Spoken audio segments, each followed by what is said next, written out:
വംശീയ പ്രശ്നങ്ങളും ദാരിദ്ര്യവും നിലനിൽക്കുമ്പോഴും ഗോത്രവിഭാഗങ്ങളിൽ നിന്നുള്ള ദൈവവിളികൾ വർദ്ധിക്കുന്നതായി റിപ്പോർട്ടുകൾ.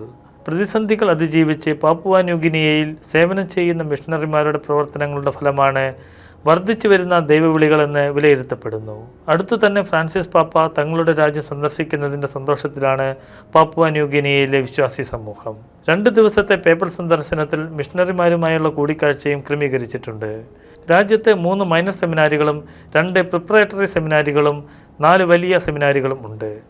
ഔദ്യോഗിക കണക്കുകൾ പ്രകാരം 2023-24 പരിശീലന കാലയളവിൽ പ്രധാന സെമിനാരികളിൽ എല്ലാ രൂപതകളിൽ നിന്നുമുള്ള 159 പേരാണ് പരിശീലനം നേടിയത്.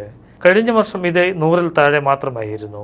നഗരങ്ങളിലും വനപ്രദേശങ്ങളിലും നദീതീരങ്ങളിലുമായി അധിവസിക്കുന്ന ജനങ്ങൾക്കിടയിൽ മിഷണറിമാർ ചെയ്യുന്ന ശുശ്രൂഷകളുടെ പ്രതിഫലനമാണ് വർദ്ധിച്ചു വരുന്ന ദൈവവിളികൾ. ബഹുഭൂരിപക്ഷവും നിരവധി കുട്ടികളുള്ള യുവ കുടുംബങ്ങളാണ് ഇവിടെയുള്ളത്. മുതിർന്നവരും കൗമാരക്കാരും കുട്ടികളും ശിശുക്കളും ഉൾപ്പെടെ 22 മാമോദീസുകൾ അടുത്തിടെ ഹോളി സ്പിരിറ്റ് സെമിനാരിയിലെ ചാപ്പലിൽ നടന്നിരുന്നു. വിവിധ ഗോത്രങ്ങളിൽ നിന്നുള്ള യുവാക്കളാണ് സെമിനാരികളിൽ എത്തുന്നത്. വിവിധ ഗോത്രങ്ങൾ തമ്മിലുള്ള നിരവധി ഏറ്റുമുട്ടലുകൾ സമീപകാലത്ത് റിപ്പോർട്ട് ചെയ്യപ്പെടുന്നുണ്ടെങ്കിലും സെമിനാരികളിൽ ഇത്തരം വംശീയതകൾ ഒരു വിടവും സൃഷ്ടിക്കുന്നില്ല എന്നതാണ് യാഥാർത്ഥ്യം.